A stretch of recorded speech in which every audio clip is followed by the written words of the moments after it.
నమస్తే tea times news కి స్వాగతం. తెలంగాణ జనసమితి అధ్యక్షుడు కోదండరాం అమీర్ అలీఖాన్ నియామకాలపై సుప్రీంకోర్టు స్టే విధించింది. గవర్నర్ కోటాలో వీరిద్దరిని తెలంగాణ ఎమ్మెల్సీలుగా నియమించగా ఈ నియామకాలను సవాల్ చేస్తూ బీఆర్ఎస్ నేత దాసోజు శ్రవణ్ దాఖలు చేసిన పిటిషన్పై విచారణ జరిపిన సుప్రీంకోర్టు ఈ సంచలన తీర్పును వెలువరించింది. దీంతో వారికి అత్యున్నత న్యాయస్థానంలో ఎదురుదెబ్బ తగిలింది. వారి నియామకాలను నిలిపివేస్తూ కోర్టు తీర్పు వెలువరించింది. ఎమ్మెల్సీలుగా కోదండరాం అమీర్ అలీఖాన్ నియామకాలను సవాల్ చేస్తూ బీఆర్ఎస్ నేతలు దాసోజు శ్రవణ్ కుమార్, సత్యనారాయణ సుప్రీంకోర్టులో పిటిషన్ దాఖలు చేశారు. ఆ పిటిషన్లపై విచారణ జరిపిన సుప్రీంకోర్టు నేడు తీర్పును వెలువరించింది. తదుపరి ఉత్తర్వులకు అనుగుణంగా ఎంపిక ఉండాలని పేర్కొంటూ గతంలో ఇచ్చిన మధ్యంతర ఉత్తర్వులను ధర్మాసనం సవరించింది. మధ్యంతర ఉత్తర్వుల తర్వాత ప్రమాణ స్వీకారం చేయడం తప్పని సుప్రీంకోర్టు పేర్కొంది. మాకు గవర్నర్ గారు అన్యాయంగా మా యొక్క ప్రతిపాదనలను గత ప్రభుత్వం చేసిన ప్రతిపాదనలు రద్దు చేసింది. రద్దు చేసినటువంటి ఒక రద్దు చేసిన దాన్ని హైకోర్టు కొట్టివేసింది. హైకోర్టు ఆర్డర్ మాకు ఫేవరబుల్గా వచ్చింది. అయినప్పటికీ కూడా గవర్నర్ అమలు చేయకపోతే మేము సుప్రీంకోర్టుకు వచ్చినాము. మాకు న్యాయం జరగాల, చట్ట ప్రకారం రాజ్యాంగ ప్రకారం మాకు న్యాయం జరగాలని చెప్పని మేము ఇక్కడికి రావడం జరిగింది. ఆర్డర్ కాపీ రాలేదన్న ఇవాళ సుప్రీంకోర్టు ఆర్గ్యుమెంట్స్ది. అది వచ్చిన తర్వాత నేను ఇమీడియట్లీ మీ అడ్వకేట్ చెప్పినటువంటి అంశం ఏంటి?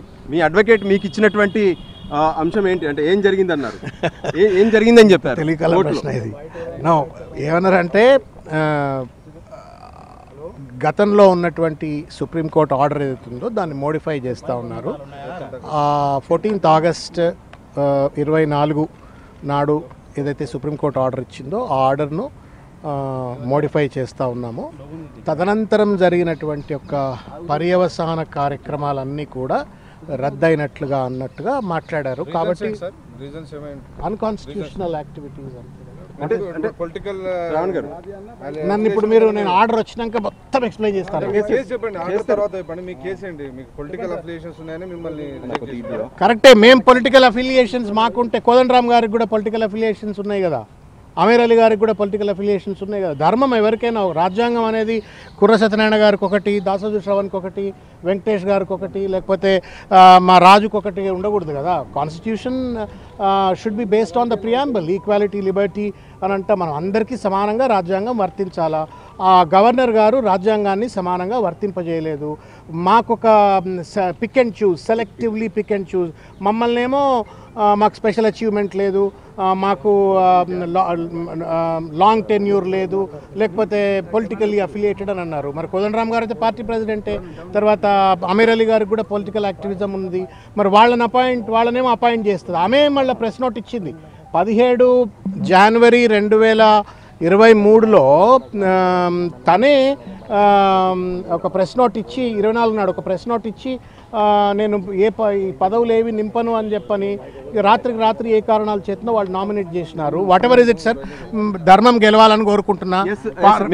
రాహుల్ గాంధీ గారు అన్నట్టుగా భారత సంవిధానం కాపాడబడాలా, జై సంవిధాన్. అప్పుడైతే completely political motive and illogical interpretation of the constitutional authority that is vested with the governor. కాబట్టి అది సరిచేయబడుతుంది, ధర్మం గెలుస్తుందని భావిస్తుంది. అంటే హైకోర్టుకు మీరు వెళ్ళిన తర్వాత హైకోర్టులో ఏం చెప్తే మీరు సుప్రీంకోర్టుకు వచ్చారు? హైకోర్టులో ఏదైతే మమ్మల్ని గవర్నర్ గారు రిజెక్ట్ చేసినారో ఆ రిజెక్షన్ లెటర్ను రద్దు చేసినారు హైకోర్టు. 2 తర్వాత కోదండరామ్ గారి నామినేషను, గజెట్, ఆ అపాయింట్మెంట్ ఏదైతే ఉండేనో వాటిని కూడా రద్దు చేసినారు.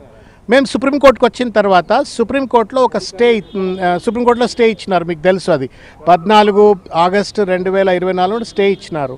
ఆ స్టే ఇవ్వడంతో మా రిజెక్షన్ రివైవ్ అయిపోయింది. తర్వాత వాళ్ళ గజెట్ రివైవ్ అయిపోయినట్టుగా వాళ్ళు భావించి సుప్రీంకోర్టు తీర్పును తప్పుగా భావించి ఆ గజెట్ను పట్టుకెళ్ళి వాళ్ళు ఓత్ తీసుకున్నారు.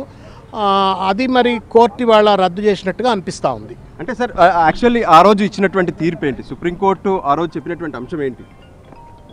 ఆ రోజు ఏం చెప్పింది? Notice serve to the government and to the governor and to the respondents to any appointment made subsequently are subject to the outcome of this SLP అని చెప్పడం జరిగింది.